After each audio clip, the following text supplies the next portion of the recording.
2001 मध्ये घनकचऱ्याचं जैविक विघटन करण्याच्या उद्देशानं निसर्ग ऋण या उपक्रमाची अतिशय अभिनव उपक्रमाची सरांनी सुरुवात केली. या अंतर्गत स्वयंपाकघर असेल, शेतं असतील, भाजी मंडई असेल, अन्न उत्पादक करणारे उद्योग असतील, मटण मार्केट असतील, या ठिकाणच्या घनकचऱ्याचं यशस्वी व्यवस्थापन करणारे 160 प्रकल्प देशात अनेक ठिकाणी सुरू करण्यामध्ये सरांचा अतिशय महत्त्वपूर्ण योगदान आहे आणि अनेक प्रकल्प अशा प्रकारचे यापुढील काळातही सुरू होत आहेत. धातूच्या अतिसूक्ष्म कणांचं ग्रीन संथेसिस याविषयी संशोधन कार्य त्यांचं अतिशय महत्त्वाचं आहे. जैविक कीटकनाशक, सौर ऊर्जा वापरून जलशुद्धीकरण, ट्रायकोडर्माच्या वाढीसाठी स्वस्त माध्यम, मातीतील जैविक कार्बन संशोधन करणारं उपकरण असे वेगवेगळे शोध करून शेतीविषयक नवतंत्रज्ञान विकसित करण्यावर सरांनी अतिशय महत्त्वपूर्ण असं योगदान दिलेलं आहे, मोलाची भर घातलेली आहे. देशाच्या विविध भागांमध्ये विज्ञानविषयक जागृती करण्यासाठी शिक्षक, विद्यार्थी, शेतकरी यांच्यासाठी सरांची नियमित व्याख्यानं सुरू असतात. आजही आपण त्यांच्या विचारांचा या ठिकाणी लाभ घेणार आहोत. 2013 मध्ये भारत सरकारनं अतिशय महत्त्वाचा असा विज्ञान आणि अभियांत्रिकी क्षेत्रातील त्यांच्या अतिशय मौलिक कामगिरीची दखल घेत भारत सरकारनं पद्मश्री पुरस्कार देऊन सरांचा गौरव केलेला आहे आणि असे अनेक पुरस्कार सरांना प्राप्त आहेत. आज या घनकचरा व्यवस्थापनाच्या परिसंवादाचं अध्यक्षपद सर भूषवत आहेत.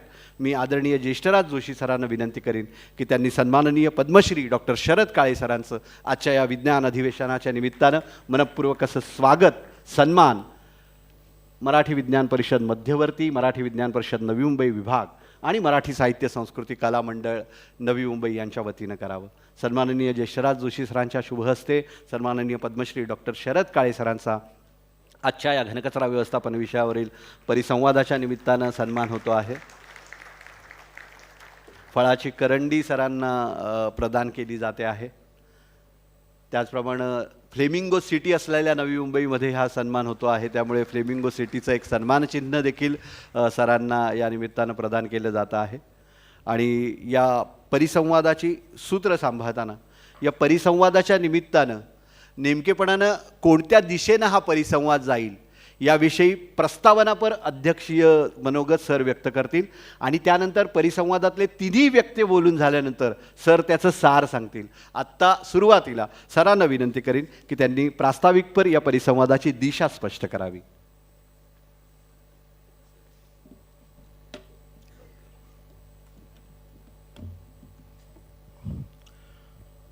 नमस्कार. गुरुवर्य ज्येष्ठराज जोशी सर, माझे मित्र खूप आहेत इथे, मला दिसत आहेत ते देशपांडे सर, किशोर कुलकर्णी, आणि इथून फार जास्ती हा ब्राईट आणि कमी ब्राईट तिथे आहे, त्याच्यामुळे काही लोक दिसत नाहीत. पण ते सगळे जे हजर असलेले सगळेच माझे मित्र आहेत. आजच्या सेशननंतर आणखीन जवळचं नातं कदाचित प्रस्थापित होईल. मला इथे बोलवल्याबद्दल प्रथम धन्यवाद. कालच आमचा एक 3 दिवसाचा कार्यक्रम होता गोव्याला, त्याविषयी मी नंतर बोलीन. याच विषयावरती होता. एक गालिबचा एक शेर आहे. गालिब म्हणतो की आजकाल शेरशायरीचे दिवस राहिले नाहीत,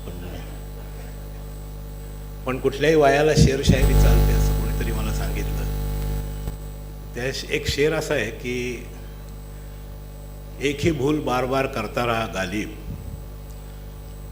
एक ही भूल बार बार करता रहा गालिब, धूल चेहरे पे थी लेकिन आईना साफ करता रहा. आमच्या घनकचरा व्यवस्थापनाची स्थिती थोडीशी तशी आहे.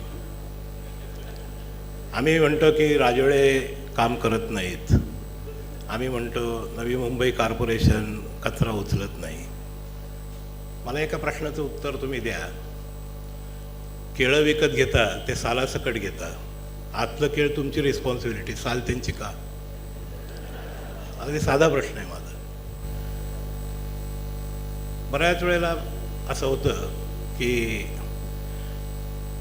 गृहीत धरलेल्या गोष्टी असतात आणि त्या गृहीत धरलेल्या गोष्टी अंगाशी आल्या तरी या झटकण्याची प्रवृत्ती असते. कारण आम्हाला त्या म्हणजे असं एक वाक्य आहे, some people salary depends upon not understanding thing. Usually कॉर्पोरेशनच्या अधिकाऱ्यांना ते म्हटलं जातं, पण मला तेच वाक्य आपल्या सर्वांच्या बाबतीत, सामान्य नागरिकांच्या बाबतीत सुद्धा तेच वाक्य वापरायचं आहे की सगळ्यांना समजत असतं, पण न समजल्याचं सोंग केलं जातं आणि त्याच्यावरच समाज चाललेला आहे. 30 ते 40 वर्षापूर्वी स्थिती अशी होती, कदाचित 50 वर्षापूर्वी असेल. हा जो क्लायमेट चेंज सुरू झाला हा साधारण 1958-1960 यावेळेला, जेव्हा म्हणजे औद्योगिक क्रांती खूप आधी जरी सुरू झाली तरी साधारणपणे 60 साली भारताची लोकसंख्या तुम्ही आठवली तर एक 50 कोटीच्या आसपास होती आणि जगाचीच लोकसंख्या साधारणपणे अर्ध्यापेक्षा कमी होती. म्हणजे आज 810 कोटी लोकसंख्या आहे, त्यावेळेला ती 400 कोटीच्या घरात होती. आणि ती 400 कोटीची 800 कोटी कधी झाली गेल्या 50 वर्षात हे आपल्या लक्षात आलं नाही, जे माझ्या वयाचे आहेत त्यांच्या. कारण आपण आपल्यामध्ये नाही तर मग परत त्याच्यावरती मारामारी होईल की गेल्या 50 वर्षात कसं काय असं शक्य आहे. फार लहानपणी मी शाळेत जात होतो. तुम्ही म्हणाल काय पराक्रम केला की काय, तसं काही नाही आहे. शाळेत जात असताना एक 5वीच्या सरांनी एक गणित दिलेलं आठवतं.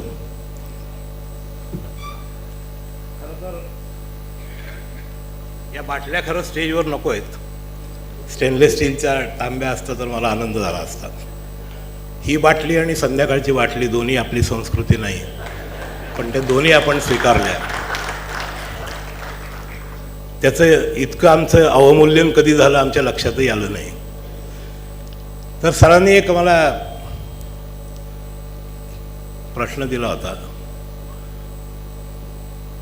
एक पाण्याची हौद आहे, पु ल देशपांड्यांच्या एका भाषणात आहे, एक गळक्या हौदाच्या प्रश्नाने ते त्रस्त झाले होते.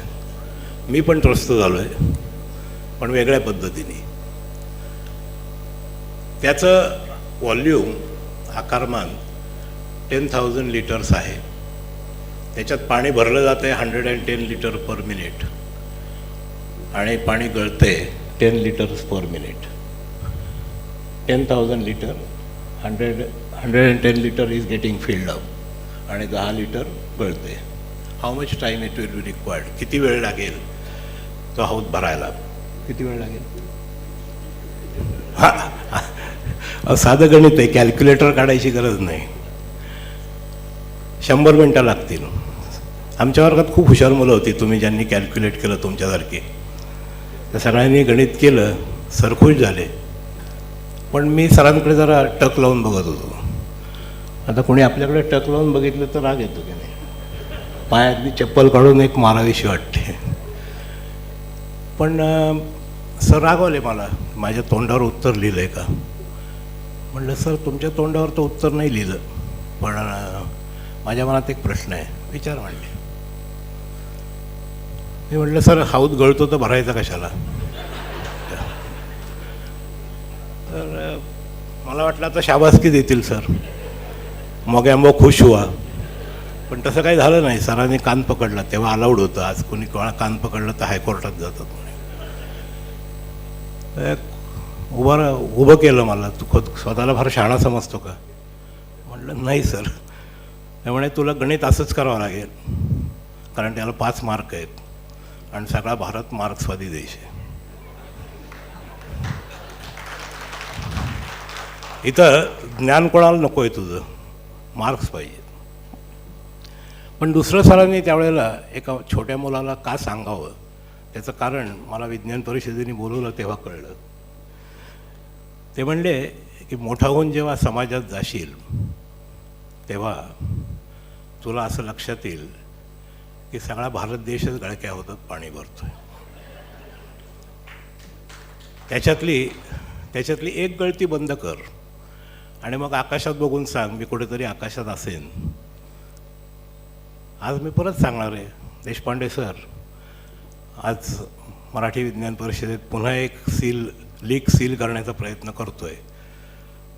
यश द्यायचं की नाही तुम्ही ठरवा. अगदी साधी गोष्ट असते की 300 ते 400 ग्रॅम कचरा माझ्या घरात तयार होतो. मुळात कचरा हा शब्दच फार वाईट आहे. शेक्सपियर जर त्याच्या कबरीतनं बाहेर आला किंवा मी तिथे जाईनच कधीतरी, मला भेटला तर मी त्याला म्हणणार आहे, गड्या तू खूप छान नाटकं लिहिलीस, मॅकबेथ छान होतं, जुलियस सीझर छान होतं, ऑथेल्लो चांगलं होतं, पण एक गोष्ट तू चुकीचं म्हणलास असं मला वाटतं. तू म्हणलास what is there in name. आम्ही कचऱ्याला कचरा म्हणलं आणि सगळा भारताचा उकिरडा झाला रे. आम्ही जर कचऱ्याला संपत्ती म्हणलं असतं तर आमच्या लोकांनी विचार करून त्याला संपत्तीसारखं ट्रीट केलं असतं, कारण ती मुळातच संपत्ती आहे. एखाद्या झाडाचं गळणारं पान असतं, ते कचरा नसतो. त्याचं रिसायकलिंग झाल्याशिवाय, त्याचं विघटन झाल्याशिवाय ते. मला एक आठवलं आत्ता सर, येताना मी CBDच्या डोंगरावरती आग लागलेली पाहिली. तेवढी प्लीज तुमच्या फायरला सांगा, कारण मी फायरचे फोन केले, 100ने एकाने उचलला मला माहिती नाही, दुसऱ्याने उचलला मला माहिती नाही, तर प्लीज त्यांना सांगा की ती आग लागली आहे आणि कदाचित पसरण्याची शक्यता आहे, कारण गवत वाढलेलं खूप आहे. सो तर सांगण्याचा मुद्दा असा आहे की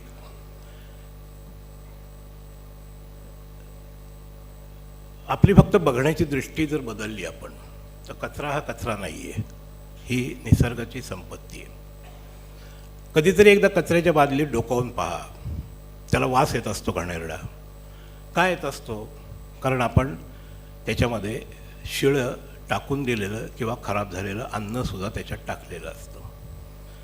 लहानपणी माझी आई मला सांगायची की टाकून माझं खाऊन माजू नये. आजपर्यंत भाताचं एक शीतही मी वाया घालवलेलं नाही आहे. जर आमच्या भारतातल्या सगळ्या लोकांनी ठरवलं अन्न टाकून द्यायचं नाही, तर राजळे सर माझ्याशी अगदी आनंदाने ॲग्री करतील की 20% त्यांची गाडी खाली होतील. तरी पण सिम्पोजियममध्ये सुद्धा, आजच्या तुमच्या सेमिनारमध्ये, काल संध्याकाळी मी फोटो काढायला सांगायला पाहिजे होतं.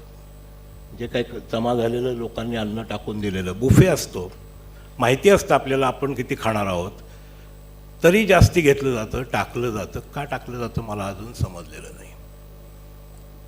आपल्या भारतामध्ये जितका अन्नाचा कचरा आहे, जे चांगल्या अन्नाचा, शिजवलेल्या अन्नाचा, त्याच्यात युरोपातल्या एखाद्या देशाचं रोजचं जेवण होईल, साधारण 8-9 कोटी लोकांचं जेवण होईल, एवढा आमचा अन्नाचा कचरा वाया जातो. Stop that. तुमचा 20% गाडी खाली झाली राजळ्यांची. तुमच्या घरातल्या घरात एक, त्याच्यासाठी मी एक तुम्हाला छान कविता म्हणून दाखवतो. रिटायर झाल्यावर कविता आणि पुस्तकं लिहिण्याशिवाय दुसरा उद्योग नाही असं देशपांडे सर मला म्हणतात. तर कविता लिहिली एक की क्या बदल सकेंगे हम खुद को. हिंदीत, मराठीत पण लिहिली, पण ते आता आठवत नाही. तर पुन्हा मराठी विज्ञान परिषदेच्या सेमिनारला हिंदीत कविता वाचली. म्हणते क्या बदल सकेंगे हम खुद को, क्या करेंगे कूड़ा मुक्त अपने घर को.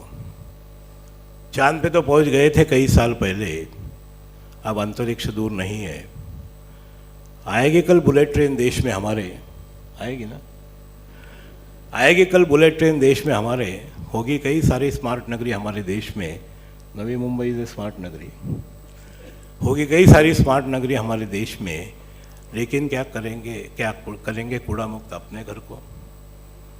घर का कूड़ा म्यूनसिपाल्टी के गाड़ी में डाल के घर तो स्वच्छ होगा मेरे मित्र, लेकिन क्या भारत स्वच्छ होगा. उसी कूड़े से आएगी ना कल के अनाज की बोरी. यही बतला रही ना पदार्थ के अविनाशित्व की कहानी. कूड़ा बाहर फेंकने से जहाँ दिन की शुरुआत होती है, वहाँ भारत बदलने की बात हो रही है. मेरा भारत महान. सकाळी उठल्यानंतर केराची बादली बाहेर ठेवतो आणि मग आपण म्हणतो की आमचं घर शून्य कचरा आहे. किती चुकीच्या गृहीत धरलेल्या कल्पना आहेत. ज्या घरातून कचरा बाहेर जात नाही ते घर शून्य कचरा असतं. ज्या आस्थापनेतून कचरा बाहेर जात नाही ती आस्थापना शून्य कचरा असते. ज्या वस्तीमध्ये म्युन्सिपाल्टीची गाडी जात नाही ती वस्ती शून्य कचरा असते. शून्य कचऱ्याचा अर्थच आम्ही बदलून टाकला.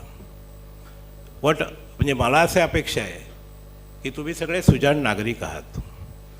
2 फक्त शपथा घ्या आणि त्याप्रमाणे पाळा. पहिली शपथ आहे, कचऱ्याला कचरा म्हणणार नाही, संपत्ती म्हणू. दुसरी जी साधी शपथ आहे, ताटात अन्न टाकणार नाही. खूप फरक पडेल बघा तुमच्यामध्ये. एक तर काय होईल, हे कोरडा कचरा कधीतरी मला असं वाटतं की सगळ्या भारतीय जनतेची एक सहल डम्पिंग यार्डवर घेऊन जावी मुंबईची, ज्योती म्हापसेकरांबरोबर, आणि त्यांना सांगावं किंवा वृषालीबरोबर, आणि त्यांना दाखवावं नरेची केला ही न किती नर. आम्ही आमच्याच संस्कृतीचं किती विघटन केलं आहे तिथे. त्याचं विदारक दृश्य प्रत्येक शहराच्या डम्पिंग यार्डवर दिसतं. हजारोंनी भटकणारी भटकती कुत्री, डुकरं, डास, माशा आणि त्याच्या अन्नावर घोंगावणारे ते कावळे. हे दृश्य 21व्या शतकामध्ये भारताला शोभतं का हो?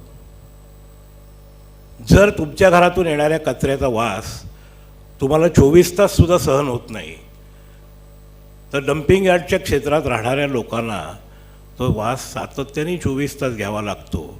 यासाठी आपण जबाबदार नाही का हो? पण आम्ही तो विचारच कधी करत नाही. आमच्या असं वाटतं की दृष्टीआड सृष्टी, नॉट इन माय बॅकयार्ड. आणि त्याचे जे भीषण परिणाम आहेत, त्याचे भीषण परिणाम एक तर तुमच्या आरोग्यावर होत आहेत. एक साधी गोष्ट आहे की दुधाची एक पिशवी असते. महाराष्ट्रामध्ये एका स्टॅटिस्टिक्सप्रमाणे 1 कोटी दुधाच्या पिशव्या विकल्या जातात. त्या दुधाची पिशवी जेव्हा आपण कापतो,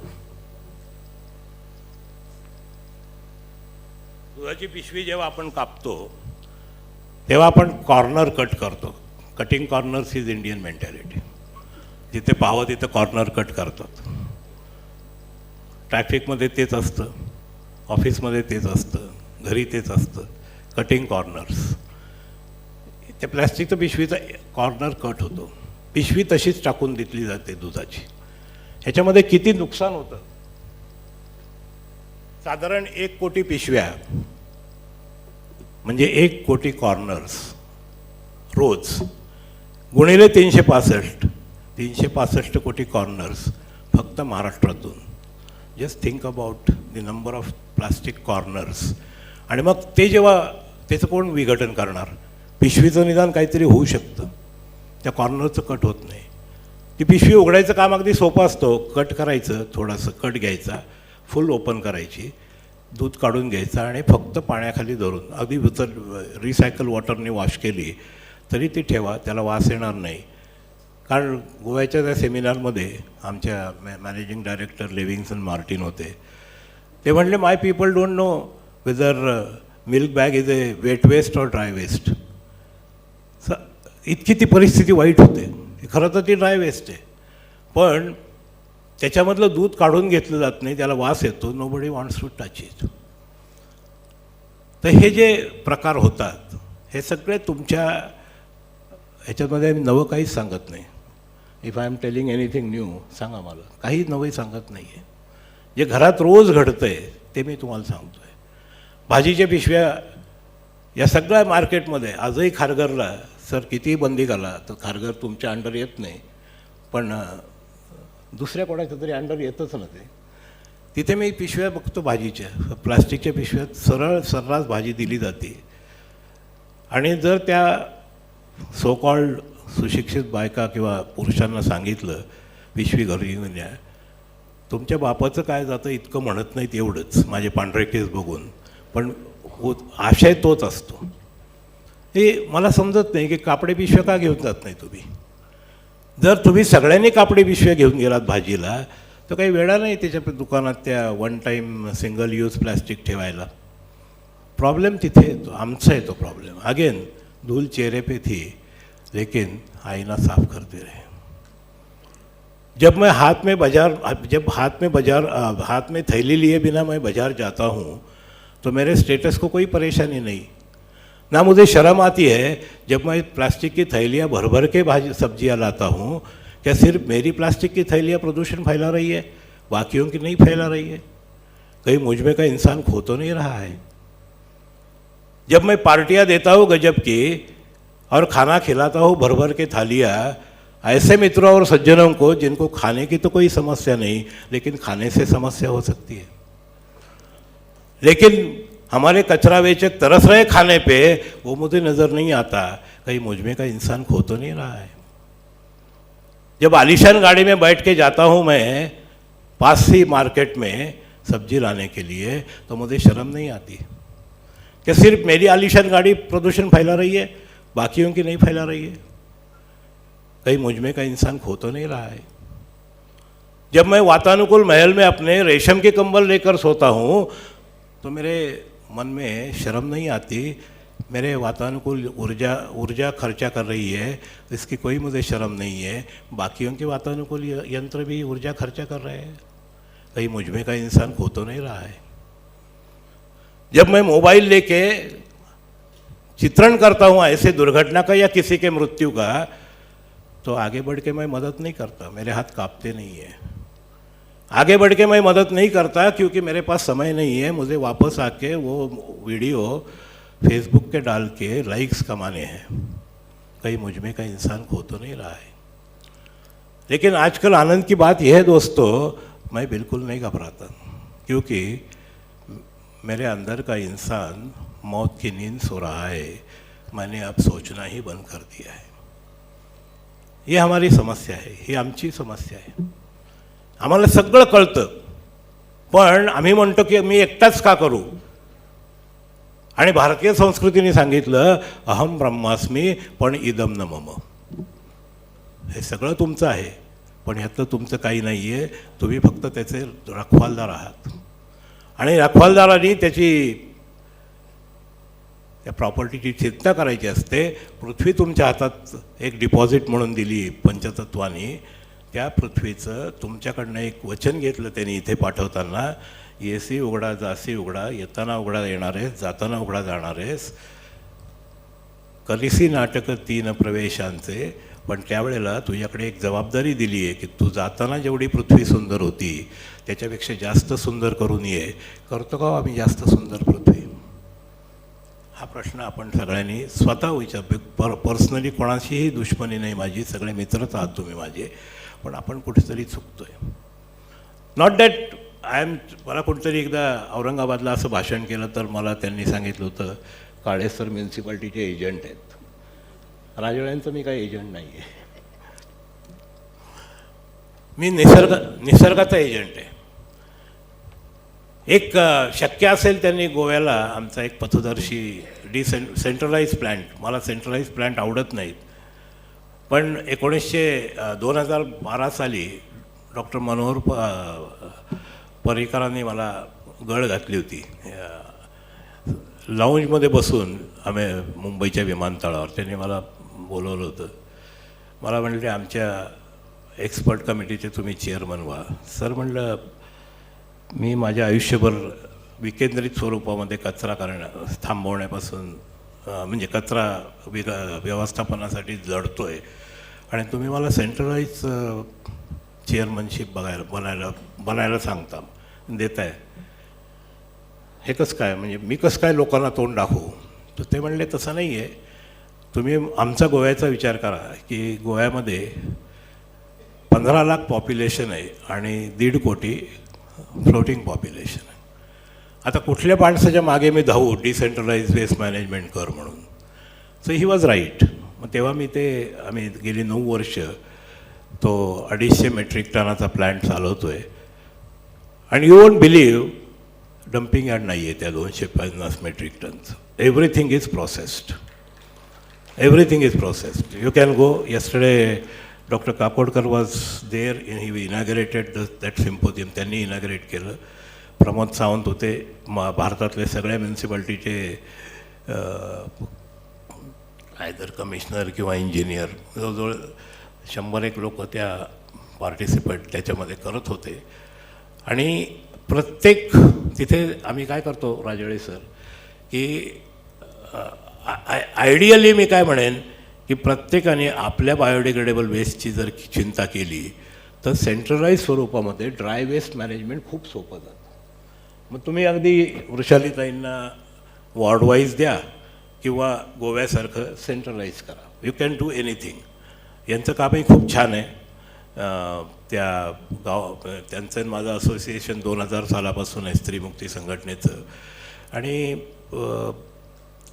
त्यांच्या भगिनींना ते काम मिळतं आहे, त्यांची रोजीरोटी मिळते. पण ती रोजीरोटी जर मला वाटतं आपल्यासारख्या सुजाण नागरिकांनी त्यांना सांगितलं घरी की आम्ही हा वेगळा कचरा तुमच्या हवाली करतो आहे जो आम्हाला नको आहे, कचऱ्याचा स्रोत आहे, तो तुम्ही घेऊन जा, तर आय थिंक त्यांना खूप आनंद होईल. कारण त्यातली ती घाण काढूनच टाकायची. तुम्हाला आश्चर्य वाटेल, ह्या ज्या बाटल्या या साधारणपणे 10 रुपये किलो किंवा त्याच्याही पेक्षा कमीला विकल्या जातात. पण आता आम्ही जे नवी त्या गोव्याच्या ह्याच्यामध्ये कटिंग हे स्प्रे कट करून त्याचं अगदी अक्षर मोत्यासारखे काचेचे तुकडे, फुटलेली काच जशी असते तसे याचे तुकडे मिळतात, ते सगळं वॉश करून. आणि तो प्रॉडक्ट 70 रुपये ते 80 रुपये किलोनी विकला जातो. असे 22 प्रॉडक्ट तिथे वेगळे केले जातात. आणि ते 22 प्रॉडक्ट, एक इंदोरला 18 पद्धतीने वेगळे केले जातात, गोव्याला 22 प्रॉडक्ट्स वेगळे केले जातात. ते 22 प्रॉडक्ट विकून साधारणपणे 30 ते 32 लाख रुपये दर महिन्याचे त्यांना त्याचे मिळतात. बायोमेथेनेशन प्लॅन्ट चालू आहे 125 टनाचा गेली कित्येक वर्ष. आणि त्याच्यावरती साधारण 40,000 मीटर क्यूब गॅस निघून 1.05 मेगावॉट एवढी ऊर्जा तयार होते. त्याच्यातल्या अर्ध्या ऊर्जेने तो प्लॅन्ट चालतो आणि अर्धी ऊर्जा ग्रीडला दिली जाते. जर त्याचा CNG केला, जेव्हा मी तो प्लॅन्ट सुरू केला 2012 साली, म्हणजे त्यावेळेला मी त्यांचा टेक्निकल ॲडवायझर होतो, त्यावेळेला मी त्यांना इलेक्ट्रिसिटी करण्याचा सल्ला दिला होता. पण आता मी त्यांना सांगितलं आहे they can think of going for bio CNG. आणि तिथे जर तो केला तर हा जो 1 मेगावॉटमधनं जो मिळणारा पैसा आहे तो साधारण 3 पटींनी जास्त त्यांना मिळेल. तर साधारण तेवढा जर तुम्हाला मिळाला तर खरोखर तो ब्रेक इवन होतो प्लॅन्ट. आता पण मलाच तुम्ही एक सांगा की आपण केळं खायचं आणि साल निसर्गाला द्यायचं, त्याची काहीतरी निसर्गाला तुम्हाला किंमत द्यायची आहे. त्याला मी पृथ्वीचं GST म्हणतो.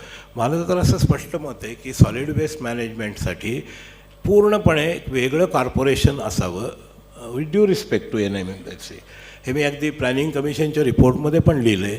कारण ते काम हे by itself is a separate corporation it demands. जसं गोव्याने केलं, Goa has done that Goa waste management corporation. कारण ती माझी पहिली मागणी होती पर्रिकर सरांना की तुम्ही ह्याच्यासाठी वेगळं प्राधिकरण करा आणि त्याला तुम्ही ते सगळे अधिकार द्या. म्हणजे मग म्युन्सिपाल्टीचे जे ॲडिशनल हे आहे त्याच्यामध्ये तिकडेही थोडं डायव्हर्शन होईल. Whether it will be discussed or not मला त्याची चिंता नाही. हे ॲज अ सायंटिस्ट मला हे वाटतं, ते मी त्यांना सांगितलं आणि त्यांनी ते केलं आणि त्याचा खूप चांगला फायदा त्या गोव्यामध्ये झालेला आपल्याला दिसतो. ज्यांना कोणाला शक्य आहे, साळीगाव नावाचं गाव आहे, साधारणपणे पणजीपासून 26 ते 27 मिनटं लागतात गुगल मॅपने. 12-13 किलोमीटर लांब आहे. गोवा पोल्युशन कंट्रोल बोर्डाचं office next to the plant आहे आणि त्यांच्याकडे अजून काही विशेष कंप्लेंट गेलेलं नाही. एखादी दुसरी जाते पण त्या लोकल दुश्मनीमधनं जातात. पण अदरवाईज त्या प्लॅन्टला काहीही त्रास नाही आहे. दुसरा एक साऊथ गोव्यामध्ये तसाच एक 100 टनाचा प्लॅन्ट सुरू केला आहे. सर तुम्ही जर असा एखादा 100-150 टनाचा प्लॅन्ट फॉर ड्राय वेस्टसाठी सुरू केला, मी तुम्हाला अक्षरशः म्हणजे त्यांना जसं फ्री ऑफ कॉस्ट कन्सल्टेशन देतो तसं तुम्हाला पण देईन. I have no problem with that. कारण शेवटी वसुंधरामुक्त समाज, कचरामुक्त वसुंधरा हे माझं स्वप्न आहे. हे नुसतंच भारत नाही, नुसतंच नवी मुंबई नाही, कचरामुक्त पृथ्वी. आम्ही एक विज्ञानधारा नावाचं मासिक चालवतो, त्याच्यावरती माझं ते बोधवाक्य आहे कचरामुक्त वसुंधरा. हे आपल्याला करायचं आहे आणि ते जर करायचं असेल तर हे सगळं केलं पाहिजे. धन्यवाद मला इथे बोलवल्याबद्दल.